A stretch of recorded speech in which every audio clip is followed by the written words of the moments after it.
তো বন্ধুরা, তোমরা ভিডিওর স্ক্রিপ্টটা দেখে বুঝেই গেছো যে আজ ভিডিওতে কি হতে চলেছে। হ্যাঁ, আজ আমাদের বান্ধবীর 9th মান্থ বেবি শাওয়ারের অনুষ্ঠানটা আমরা বান্ধবীরা মিলেই করছি। তো বান্ধবীদের মধ্যে আমি তো ফার্স্ট এসে ওই 9 রকমের ভাজাটা আগে করে দিয়েছিলাম, যাতে একটু তাড়াতাড়ি হয় আর কি, যাতে বান্ধবীকে আর লিটিল জুনিয়রকে যাতে তাড়াতাড়ি একটু সময় মতো আমরা খেতে দিতে পারি। এর জন্য আমরা তরকারি রান্না করে বাটিতে একেবারে তুলে রাখছিলাম, যাতে সাজাতে আর বেশি সময় না লাগে। এখানে তো মাছের ঝোল করা হয়ে গেছে, আর এই যে আমের আচার করতে গিয়ে আমি এটাকে আমের জেলি বানিয়ে দিয়েছিলাম। এখানে পটল চিংড়িটাও হয়ে গেছে। ব্যাস, রান্নাবান্না প্রায় শেষের দিকে, ভাতটা হলেই হয়ে যায়। আর বাকি রয়েছে এই কাঁকড়া কষা। তবে কাঁকড়া কষা আর ভাত হতে হতে চলো ওদিকে মিষ্টিটা সাজিয়ে নেওয়া যাক। এখানে 9 রকমের মিষ্টি দিতে হয়, তাই 9 রকমের মিষ্টিটা সাজিয়ে নেওয়া হচ্ছিলো। আর শেষে একটা মিষ্টি দই দেওয়া হলো। আর এখানে আর একটা প্লেটে সাজিয়ে নেওয়া হচ্ছিলো এই একটা পেস্ট্রি, একটা চকলেট, একটা লেস চিপস, একটা কুরকুরে আর একটা লিচির ড্রিঙ্ক। ব্যাস, এদিকে কাঁকড়া কষাটাও হয়ে গেল। চলো এরপরে তোমাদের আর একটা জিনিস শেয়ার করি। এই হচ্ছে আমাদের দীপাদি। দাঁড়াও দেখাচ্ছি। এই যে দীপাদি, এর কথা ছিল যে একটু লেট করে আসবে, এত লেট করে এসছে যে সবার লাস্টে এসছে, তাই দায়িত্ব দেওয়া হলো শাকটা ভাজার জন্য। তাই এখানে দীপাদি লাল শাক ভাজছিল। ব্যাস, রান্নাবান্না পুরো কমপ্লিট হয়ে গেল। এখানে পূজা দিয়ে ভাতটা বেরিয়ে নিচ্ছিল।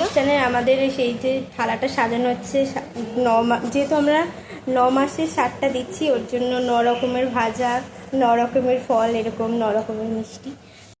চলো আমরা রেডি হয়ে গেছি। এই যে আমরা সবাই শাড়ি পরে নিয়েছি। চলো এবার বান্ধবীকে যেখানে বসে খাওয়ানো হবে ওখানটায় আমরা একটু এই যে খাবার দাবার দিয়ে একটু সাজিয়ে নিচ্ছিলাম সুন্দর করে। এই যে আমি একটু কিছুটা নিয়ে আসলাম, আবার পূজা দিয়েও কিছুটা নিয়ে আসলে, এরকম করে পুরোটা সাজানো গোছানো হয়ে গেছে। দেখো তো সাজানো গোছানোটা ঠিকঠাক হয়েছে কি না। ওই যেরকম আমরা পেরেছি ঠিক সেরকমই আমরা চেষ্টা করেছি বান্ধবীরা মিলে। এরপর দীপশিকাকে এখানে বসেই খেতে হবে, যেহেতু 9th মান্থ চলছে, ওর খুব কষ্ট হচ্ছিলো, তবুও আমাদের মুখের দিকে তাকিয়ে ওই কষ্টটা একটু সহ্য করছিল।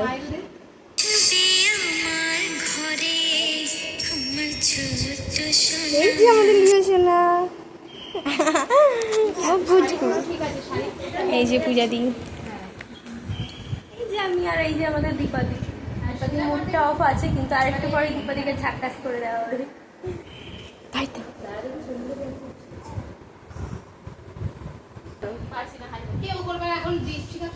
চলো এখন আমাদের দীপশিকা খেয়ে নেবে।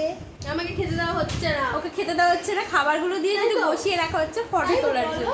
আর ওই যে আমার দুই বান্ধবী ওই দূরে বসে আছে, ওই যে পূজা দি আর ওই যে দীপাদি, তোমাদের সইছে না। ওই এই স্পেশাল মুহূর্তটায় যদি বরই না আসে তাহলে সেটা কিন্তু একদমই স্পেশাল হয় না। তো এখানে দীপশিকার বড় চলে এসেছিলো, আর এরপর আমি দীপশিকাকে একটু পায়েস খাইয়ে দিলাম, দীপাদিও এখানে ওকে একটু পায়েস খেয়ে দিল, আর পূজাদি ওকে একটু খাইয়ে দিয়েছিল এই যে মাছের মাথা। এরপরে ও নিজেই খেয়ে নেবে। তো এই যে ও সমস্ত কিছু মাখিয়ে একটু ফুটে সমস্ত কিছুতেই মাখিয়ে খেয়েছিল।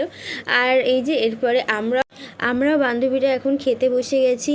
আর হ্যাঁ, তোমরা সবাই দীপশিকা আর ওর লিটিল জুনিয়রকে অনেক অনেক আশীর্বাদ করো, ওরা যেন সবসময় ভালো থাকে, সুস্থ থাকে। তো চলো ভিডিওটা সবাই সাবস্ক্রাইব করে দিও। টাটা, সবাই ভালো।